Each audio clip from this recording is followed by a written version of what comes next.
Can I have you four gentlemen stand right here? John, stand right here. Dominic, Billy, right here. Elijah.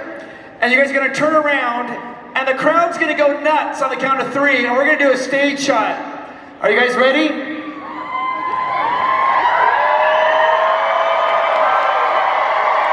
1, 2, 3.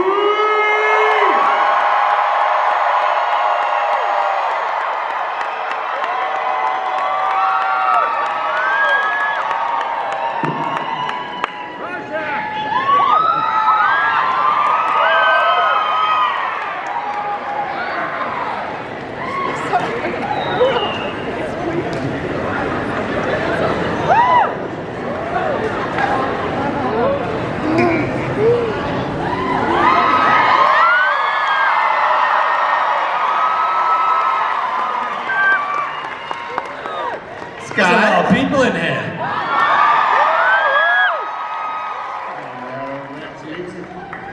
Welcome to FanX, you guys. We're so excited to have you here. One more time, you guys. Are you excited to have them here?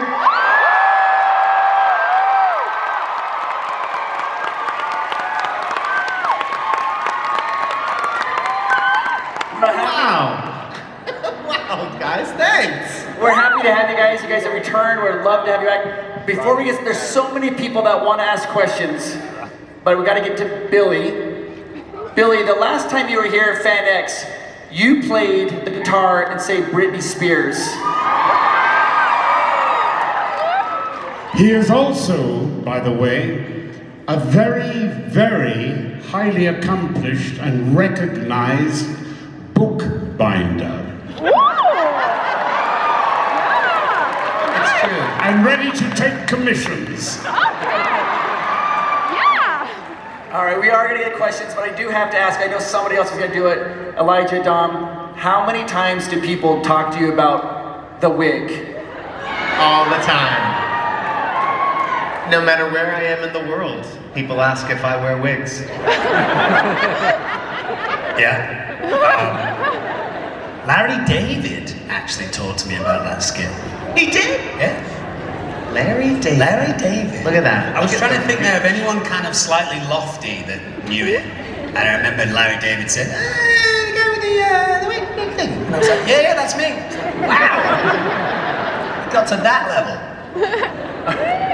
All right, let's get right into the questions, guys. Let's jump into our questions. Hi. My question is, over here. What is the line that you hear most often from fans when you're just out and about in public? All right, then keep your secrets. That's a big one. We get does it come in pints quite a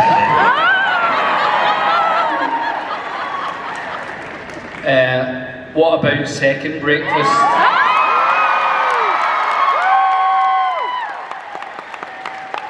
Will you wear wigs? I get will you wear wigs quite a bit. What about you, John? Nobody tosses a dwarf. What was the damn question? When you're out in the street, what line do people say back to you? A Gimli line? Get off the stage? No.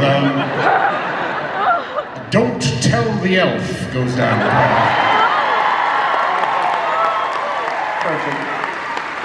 By the way, I'm only substituting for Sean Astin at the moment.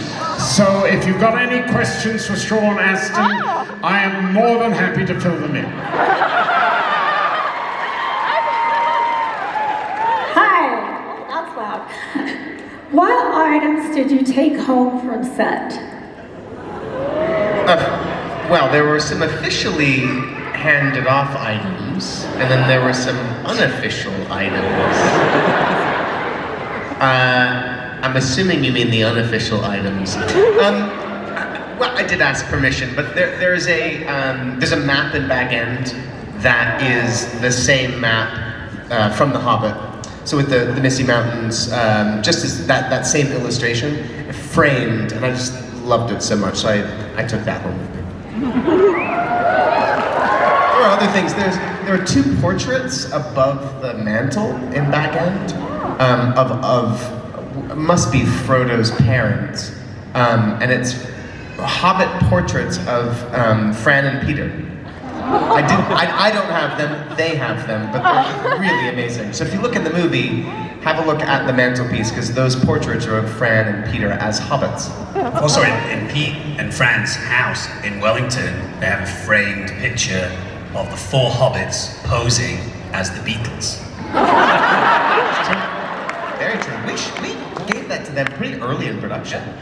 Pete's a huge Beatles fan, so it was a great crossover. I didn't take anything not official. We got the stuff that we all got, I think. Feet, ears, a clapperboard, a sword. That was about it. Some script pages. Unofficially, we weren't allowed to take any costume, but I did take Pippin's scarf. Because when you do any sort of TV film, it's a sort of process to find the character at the start. Because there is no character, you're making it up. And the wardrobe and makeup, they all help to do this. And I remember being in a very early wardrobe session, and they said, do you feel like wearing a scarf? And as soon as I put it on, I was like, oh, this could be like a scarf his grandmother knitted him, and it reminds him of the Shire. So all through the movies, I either have the scarf on or it's nearby, it's on at the back of the shot or whatever. Is that how you find a character, through an item of clothing? Yeah, you know that there's I can't remember what famous actress said, once I get the shoes. Yeah, that was the man who did Guess Who's Coming to Dinner? Come on, somebody's got the name. Sidney Poitier. Sidney Poitier? Yeah! Poitier? Well, he's smart, isn't he? He's very smart. That's why we hate him. Poitier used to say, character began from the shoes up. Okay. How do you guys go about it? I don't think I do costumes. Probably script, really. Just read the script over and over again. It's really fun. The way that I do. Yeah, costume has a lot to do with it. It depends on the character. With something that as specific as this, obviously, hobbits look like hobbits, and the way that they dress is so specific. So yeah, I mean, finding those little elements, it makes you feel like you're in the skin of the characters. I love going through that process. It's my favorite, I think. And also with this, the hair and makeup. So our wigs, our ears, our feet, all of that. The wigs. All of that makes you feel not like yourself. It makes you feel like your character, which is a lovely thing. And that is often, it's often alleged that really the makeup is for the actor rather than for the audience. Olivier worked the other way. He used to look in the mirror and he would make his face look like what he wanted the character to be. And somebody earlier in his career had said, there is a little weakness there. And for years, he put on a big blob of plasticine because he thought that was a physical thing rather than perhaps a comment about his intelligence. Wow. That's amazing. Thank you. Thank you for being here. I hope you guys come back again. I'm a huge Lord of the Rings fan. It's had a profound influence on my life, from my reading, writing, gaming, my choice of friends. So I wondered, what has had a profound impact on your life? A thing, person? Wow, we're getting deep now. I think the biggest kind of individual factor in my life that influences me is the natural world, nature. So the wild animals and trees and anything non-human is probably kind of my spiritual path, as it were. Yeah. I'd say, God, there's so many things that have had an impact on my life, but music would be at the top of the list in regards to just informing on who I am as a person, my worldview, everything, yeah. Sitting next to this man, and it might not be what you think, there was a TV show called Sliders that I really like string theory and quantum mechanics and things. I'm building a time machine. I have been for a while. But I love it when TV shows go that way into science. And I love Sliders. I love every week waiting for it to come on and think, what's this world they're going to be in? A world where dogs have taken over. You know, I love that. So that was a great show for me. You know, two things. One, I've just been made a Fellow of the Royal Astronomical Society. Wow. But more importantly, I am having a series of conversations with Sabrina Lloyd, Clevant Derricks, and Jerry O'Connell about, I wonder what we're talking about. Anyway, that's as far as I can go. But, in answer to your question, you do realize I belong to your grandparents' generation. And we used to have, in little towns, we would have 3 cinemas, and each of which would be showing a double bill, and it would change in the middle of the week, and then on Sundays you'd also have an extra change as well. So I got to see hundreds of films, but the one for me that worked was High Noon. I thought I really wanted to live my life on Gary, it was Cary Grant, no. Gary Cooper. Cooper. No, it was, who was it? Gary Cooper? Yeah, I wanted to live my life like that, be a man of principle, you know? Pity it didn't work out that way. Thank you. Oh, there's a little babe. Oh, there's 2 little babies. Oh. Hello, thanks for being here, gentlemen. Billy, when you were here last time, you called Dom on the phone because he wasn't here, because you were having dinner with him the following Sunday. Who would you call on the phone now since Dom's on the stage with you? I mean, we could try Sean, but he's on set. We could try him, but he is on set, so he might not answer.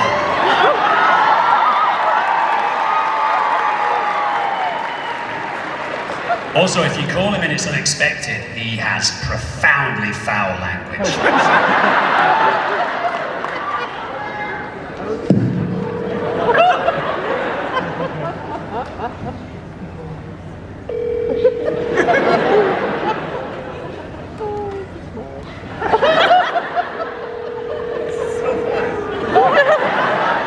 How's everyone doing? Hungry Sean, please leave a message. You guys can leave a message. Leave a message!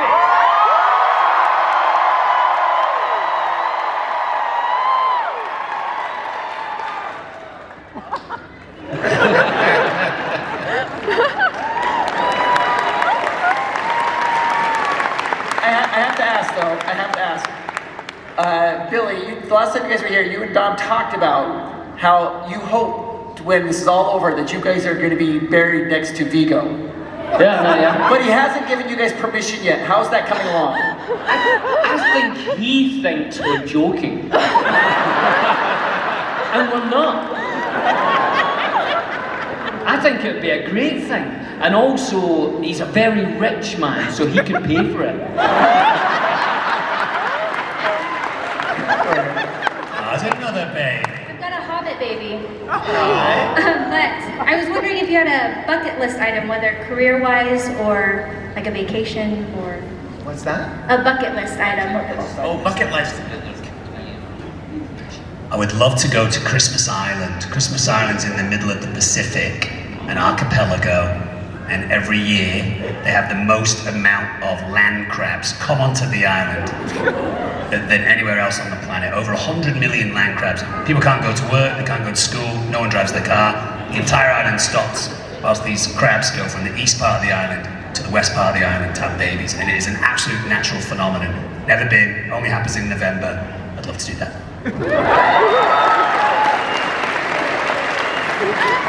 Oh man, there's so many. I want to go to Antarctica. That would be an incredible thing to see. All of my bucket lists are travel related. I'd love to take a ride on the Orient Express. Careful, a lot of people get murdered. It's true, it's true, it's true.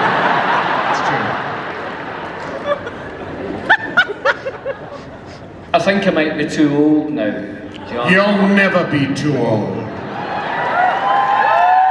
I would still like to play the Dane. You would? Yes, I'd like to be Hamlet. You should.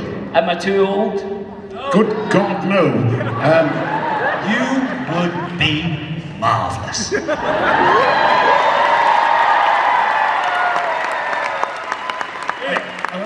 Irving played it when he was 53, and I believe our Gandalf has essayed it more recently at the age of 80 or something. Ah, come all right, then I'll do it. You've got a few years, yeah. Okay, next question. Hi. Who's not here would like to know what was the hardest had to film in the Lord of the Rings trilogy? The hardest scene. I think I might know yours. Oh, God. They were all hard. But standing in that rain at Helm's Deep, when the fire engines turn the hoses on and it trickles down the back of your armor, into your underpants, down the back of your legs, and then it's cut, and the wind, the cold wind, starts to evaporate it, and you're almost back to being warm again, and then the hose goes on again.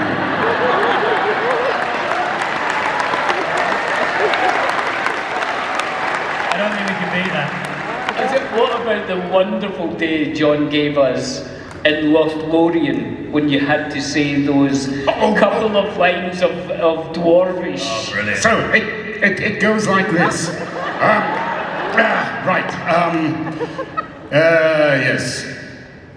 The line is meant to be Ish kakui aidurugnu. So it goes. All right. Who's going to be Orlando in this one? Go on. Okay. Ish.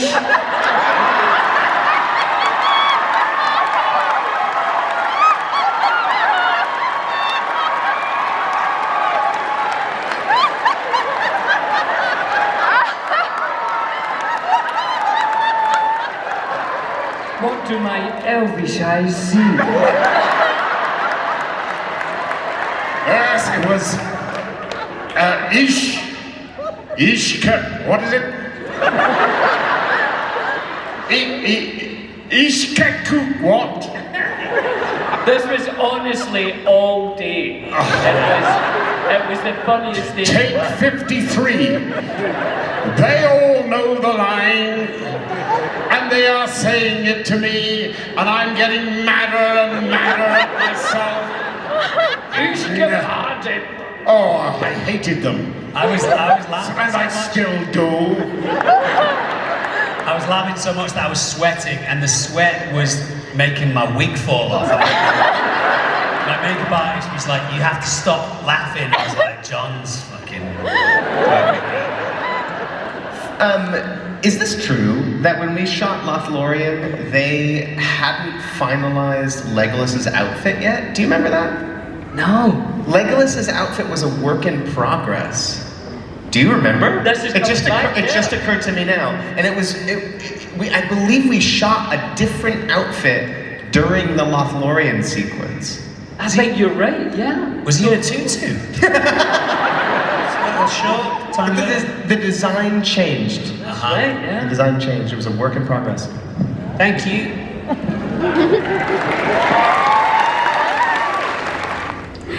Hello. So my question is, well, firstly, I just recently watched the whole trilogy, and I just realized it's been at least 20 years since you guys finished the trilogy, and I'm just wondering, you know, I can already see between the four of you, I mean, you guys are just like this, but is that the same way for the whole Fellowship? I mean, is the Fellowship still going these days? Was there a question there? Is it? Are you sort of saying, are we as close as we were? Is that what you're saying? Yes, like all 9 of you. Yeah, I mean, look, there's some of us that we haven't seen each other in quite some time, but the function of having worked together so closely over such a long period of time is that it sort of transcends friendship. You know, we're kind of family, and we're among a small group of people who knows what it was like to go through that and make those films.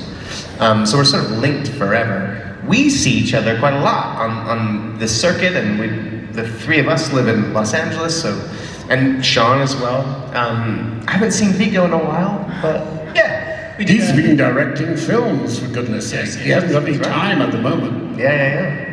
We did a Zoom with Josh Gad during the COVID kind of experience that we all went through, and that was very special for all of us. And then it seems to happen that, like, sometime around the Christmas period, we might get involved in some sort of chain of emails where, you know, someone, I seem to remember, like, last year, Kate Blanchett was like, "Happy Christmas," and there was a little photo, and then very quickly, Pete and Fran sent a little photo, and then it kind of sparked a little chatter. So it happens, we're all busy. It's lovely to see each other. I seem to remember the Friends cast saying that they all go their separate ways, but then when they see each other, that's it for the rest of the night, they're with each other. That seems to be the case with Rings people, is everyone's busy doing stuff, but if you see that person, that's your person for the rest of the day when you see them. Yeah. Do you know,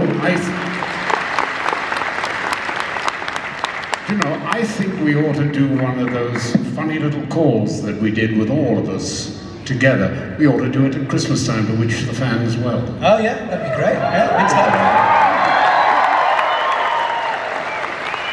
Hello. My question is, what is the best life advice you have ever received?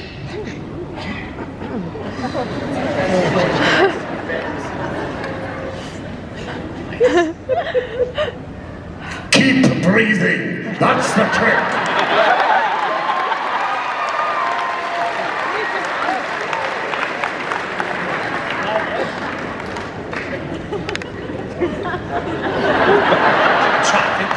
Sorry, you can't beat that one, can you? I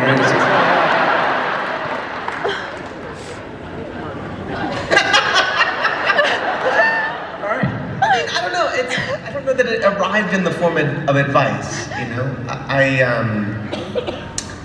I credit so much of who I am to my mom. Like, she really built the foundation of me as a human being. Prior to any sort of recognizability or notoriety within the film industry, I had she really focused on building this very solid base of a person that was self-defined and not defined by the thing that I was doing, and that really set me up for success in life as a person. Because I think, you know, this industry is so weird, and you know, people kind of they define by the things that they do rather than like their interior. So that I don't know, that made a huge impact on me and kind of set me up for the rest of my life.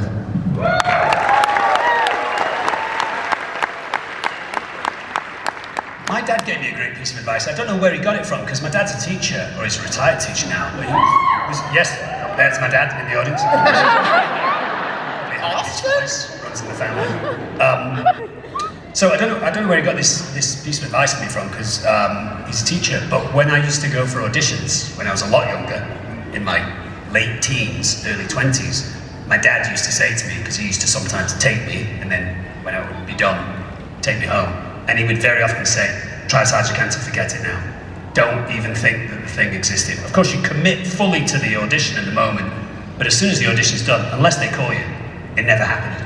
And that really helped me personally as an actor, because you can sometimes have these exhaust fumes of like, oh, I really want it and I hope it works out. And it's much better from a mental health point of view just to think it never happened until they call you. And then when they call you, you can get further invested. Yeah. Love that. have read somewhere, someone said, if you can sit in a garden doing nothing, then you've won at life. And I kind of took that on, and I think that is really important. If you can sit without any music, without reading, without anything, and just be content at sitting, then life is good anywhere. You don't have to do anything, because we always feel like we should be doing something. And sometimes the secret is just to sit and breathe, you know.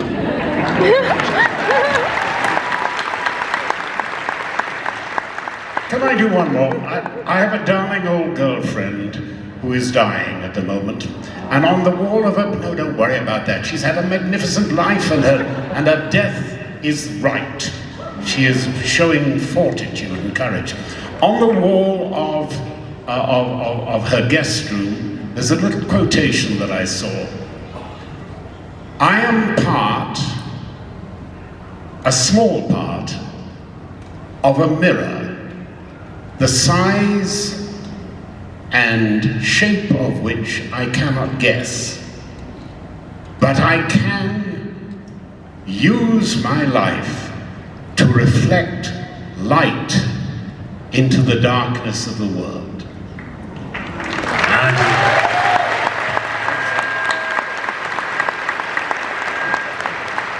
All right, next question. Hello. Obviously, we love all these characters, so my question is, who most is like their character?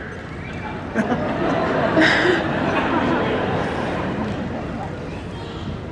feel like we're all like. I was going to say the same thing. It's hard to separate, isn't it? Really? Ian? Yeah, Ian is quite wizardy. Ian is quite wizardy. Orlando. Vigo? Yeah, Vigo's very like. Yes, they're all quite like their characters to be honest. Sorry, that's a terrible answer to your question. No, it's weird. Everyone really fit the character that they played quite well. We're actors. For money, we will play any part.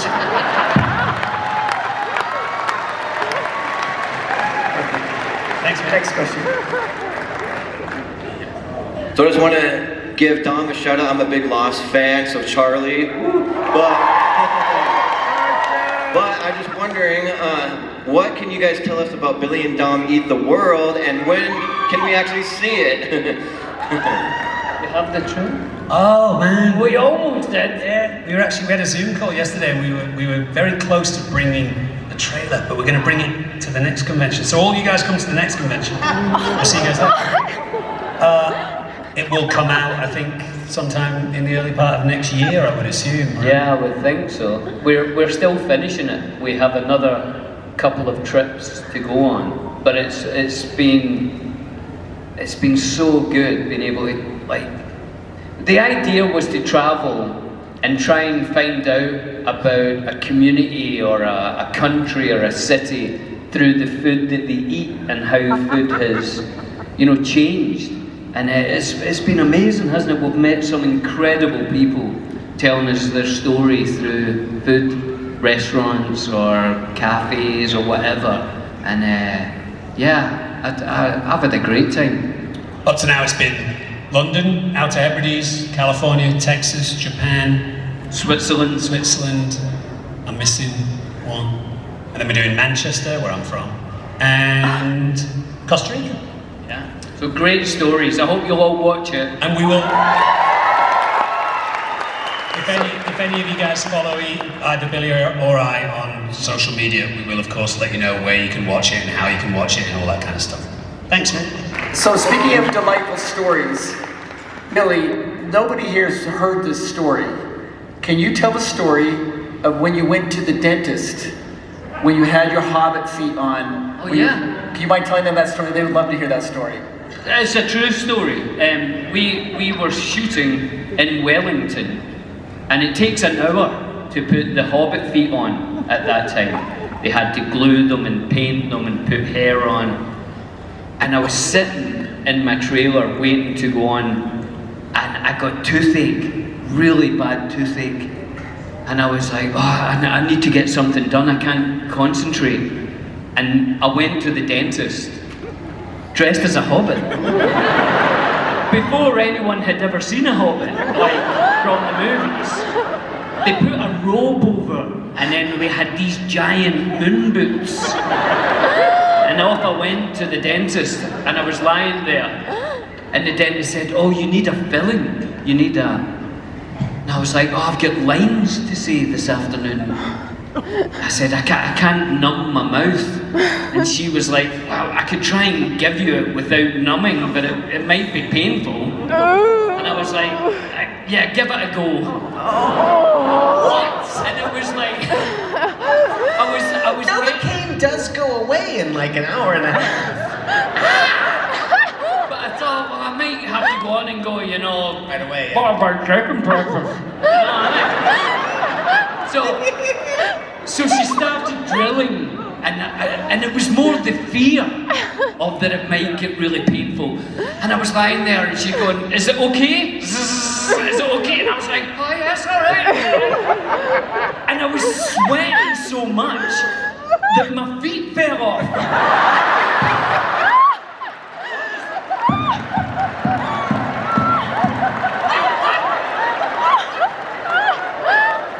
She drilled your feet off. She finished the filling, and I left holding my feet back to Weta, and they had to glue them back on, by which time the numbness would have went. So I could have worked. So she gave you a full filling, no pain. Yeah, no anesthesia, nothing. Yeah! Hardcore, man, hardcore. And everybody talks about Vigo losing a bit of his tooth. That was nothing. And then they're getting fillings, drills and all. Next question. Yes, I actually have a question about the Two Towers. I'm gonna like a deep dive online this. I can't find it. It's about an actor in the scene where like Pip and Mary are like in the field with those orcs before they meet Treebeard. Who plays that orc with the creepy voice, the one that got his head chopped off? Is that the guy who says, you know, they look like good eating? That kind of. It wasn't Jed Brophy. I think it was Jed Brophy. I think it's Jed Brophy who was in. Who do you think it is? Oh, you don't know? It's No, Jed Brophy. Who played a lot of characters. Yeah. Jed Brophy was Orcs. I think he was Uruk-hai. I think he was he a goblin maybe? And he's in The Hobbit. He's on horses. He's Rohan. He's a Rohan on horses quite a Jed lot. Brophy. Very good performance, right? Very creepy. I kick him in the face. Is he one of the dwarfs in The Hobbit? Possibly. Oh, no, yeah. Thank you. You guys know. Go ahead. Hi. Thank you guys all for being here. These movies have meant a lot to me over the years, and I regularly find myself quoting Lord of the Rings in my day-to-day life, from "Don't be hasty" to "Not its business," and I have quotes on the wall like "It's no bad thing to celebrate a simple life." So I know somebody already asked you what quotes you hear most frequently, but what quotes are your favorite or the most impactful to you? I'll sometimes do this, and it very often is not noticed by people in my life. But if we're going somewhere, I'll say the place. Let's say we're going to Starbucks, which I never go to. But I'll go, Starbucks, follow me. And the follow me is actually from Lord of the Rings. But no one ever picks up on the fact that I do that. Yeah. It's amazing. Yeah. There's only been a handful of people that have gone, oh, hang on a second. That's amazing. Are you asking specifically for Lord of the Rings quotes that we carry around with us, or in general? In general. It's a quote that I really love. It's funny, I discovered it on the Radiohead website back in the 1990s, actually 2000s. And they had put a quote, it was during the OK Computer cycle, and their websites always got filled with weird ephemera and funny writings. And there was this quote that it really stood out, and it was, "There's nothing noble in being superior to your fellow man. True nobility is being superior to your former self." And that just really resonated. And I think it actually comes from Siddhartha, they pulled it from that, but I really love that quote. I like that too.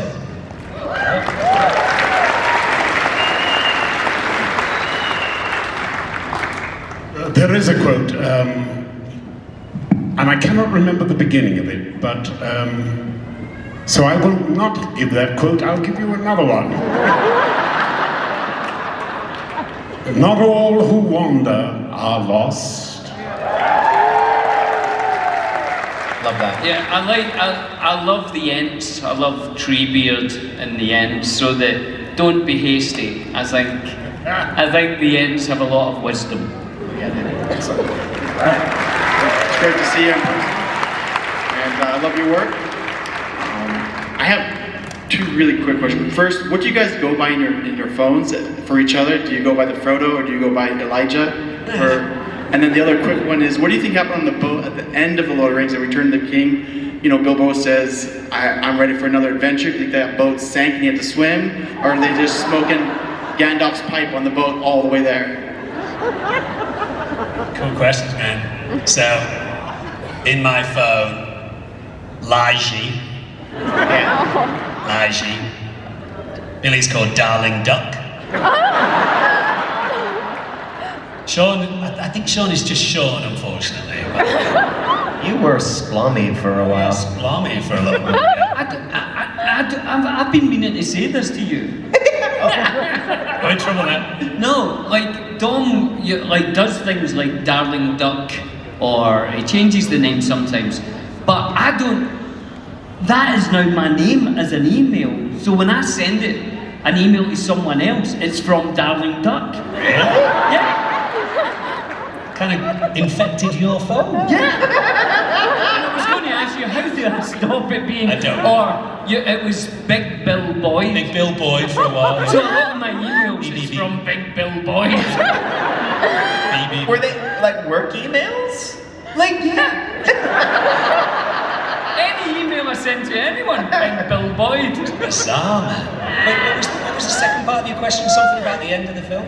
At the end of the film, Bilbo says, I'm ready for another adventure. Do you think that boat sank, or do you think they're just smoking Gandalf's pipe on the boat? Oh. Did the boat sink? No. What's the adventure? Oh, what was the adventure? At the end? I think Merry and Pippin, I mean, they do talk about it in the appendices for Lord of the Rings. Merry and Pippin live a pretty high life for a while. You know, lots of food and drink and partying and enjoying the fact that they are noble men of the Shire. I mean, I think that was written by Tolkien, you know, so, yeah. You know how those, you have in your telephone book, you've got several Tims. You've got Tim the mechanic, and you've got, well, I have Aston in my thing, Sean, the future president of the United States. Brilliant. All right, guys, we have time for one more question. This will be the final question right here.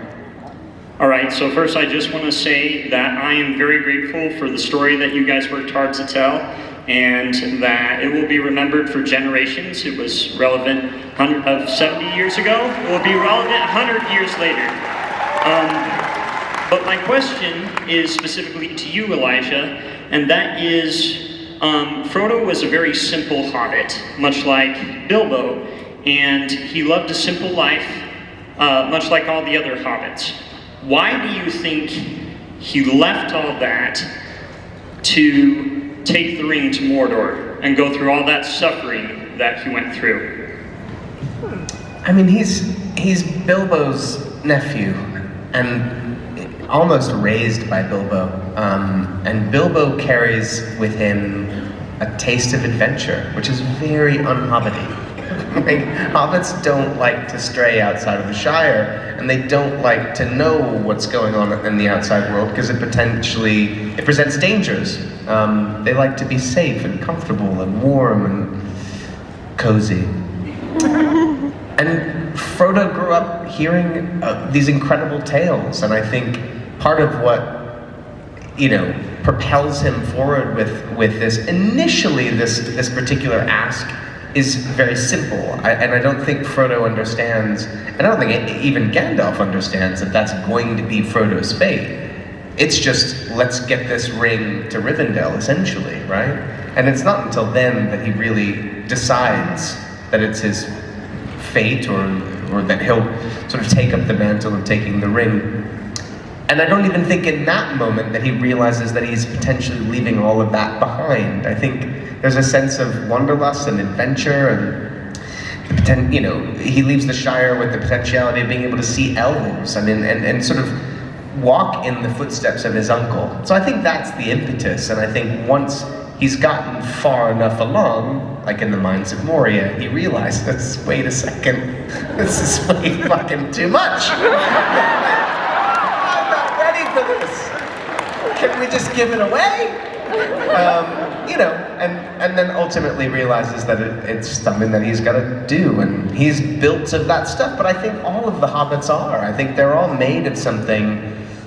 They have an internal sort of fortitude that is beyond that of men and other creatures of Middle-earth, You guys, I don't know if you guys know this, there's almost 5,000 people here. They're here to see you on a Thursday morning. Please give a huge round of applause, everybody.